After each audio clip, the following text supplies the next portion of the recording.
I'm Tony Lair. In this video, I'll be showing you how to color a floral design using the shading and blending technique with Eco Flo leather dyes. First, set up your workspace.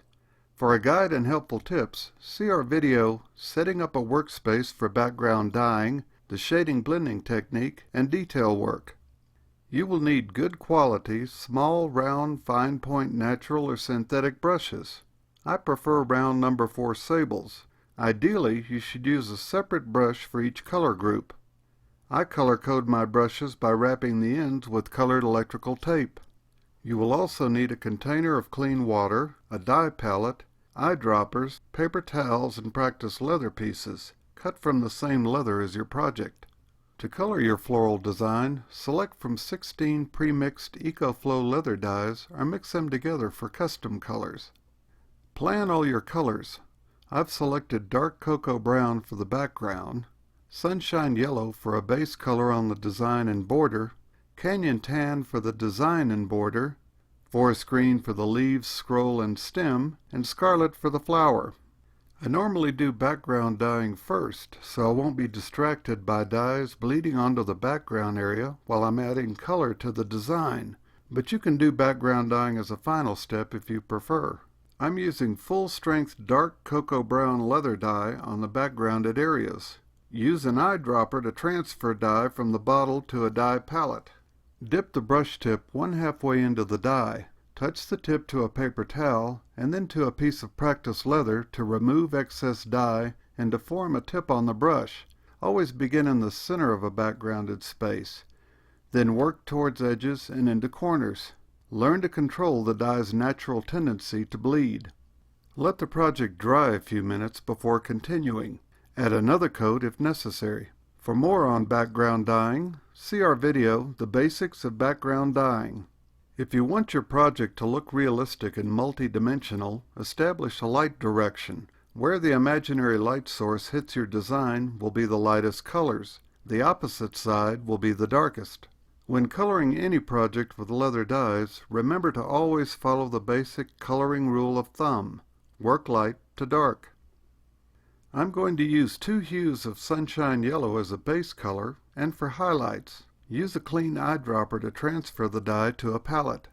Then wash or use a clean eyedropper to add the water. My diluted lightest hue is 1/2 dye to 1/2 water. Test the dye hues on practice leather before continuing. I'm applying a base coat of yellow over the design and border. This base of yellow will enhance the other colors and offer more color to the design. I'm using the wet brush technique. This technique involves applying dye with a heavily loaded brush to obtain the most even or full use of the dye tone. Let the design dry completely, then make touch-ups where necessary. Now I'm applying full-strength yellow to emphasize what will be the highlighted and accented areas of the design. Let the design dry completely, then go back and touch up where necessary. I'll be using 3 hues of canyon tan to build up depth on the design and border. Transfer dye from the bottle to a dye palette with an eyedropper. Use a clean eyedropper to add the water.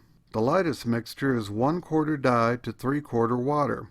The middle mixture is 2/3 dye to 1/3 water. The darkest hue is full-strength dye. Test your dye mixture formulas on a piece of practice leather. Allow mixtures to dry completely so you can see their true color. I'm going to start mapping out where I want the canyon tan color to be by applying the lightest mixture using the dry brush technique. This technique involves removing most of the dye from a brush, first on a paper towel and then on a practice piece of leather.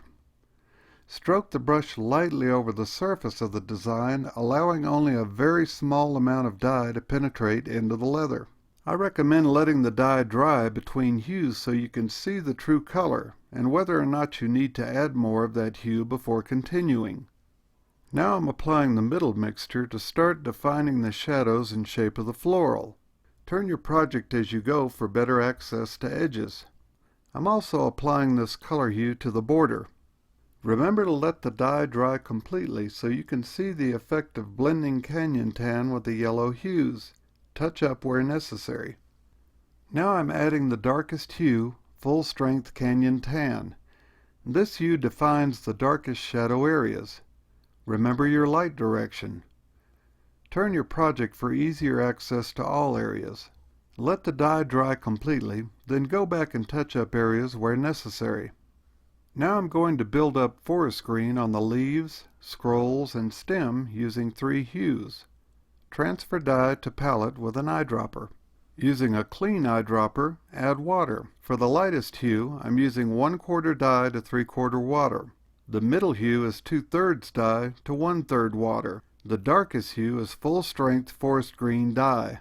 Test your dye mixture formulas on a piece of practice leather. Allow mixtures to dry completely so you can see if the light, middle, and dark hues have the color difference you desired.